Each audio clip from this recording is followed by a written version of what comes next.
అందరికీ నమస్కారం. నిజానికి 100వ శ్లోకంతో సౌందర్యలహరి సమాప్తి అయినట్లే. కానీ కొన్ని గ్రంథాలలో మరి ఒక శ్లోకం కనబడుతోంది.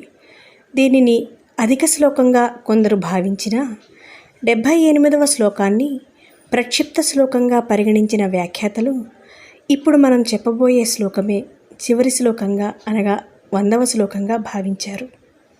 ఆ శ్లోకాన్ని ఇప్పుడు మనం విందాం.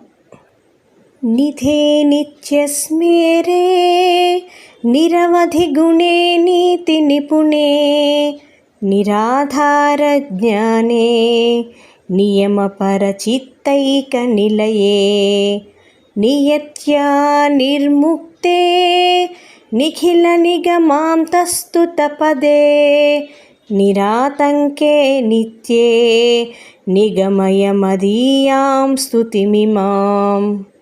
ఈ శ్లోకానికి భావమేమనగా, సకల శక్తులకు నిధి అయిన తల్లి, ఎల్లప్పుడూ చిరునవ్వులు చిందించే దేవి, హద్దులేని కళ్యాణ గుణములు గలదాన, శాస్త్ర మార్గాలలో నేర్పరి అయిన తల్లి, నిర్విషయ జ్ఞానస్వరూపిణి, నియమపరులైన యోగుల చిత్తమే ముఖ్య నివాసముగా గల తల్లి, ఏ నియమానికి కట్టుబడని తల్లి, సకలోపనిషత్తులచే స్తుతింపబడే తత్వరూపిణి, ఏ భయము ఆపద లేని దేవి, ఓ శాశ్వతురాలా, నా స్తుతిని స్వీకరించుమా అమ్మా అని భావము.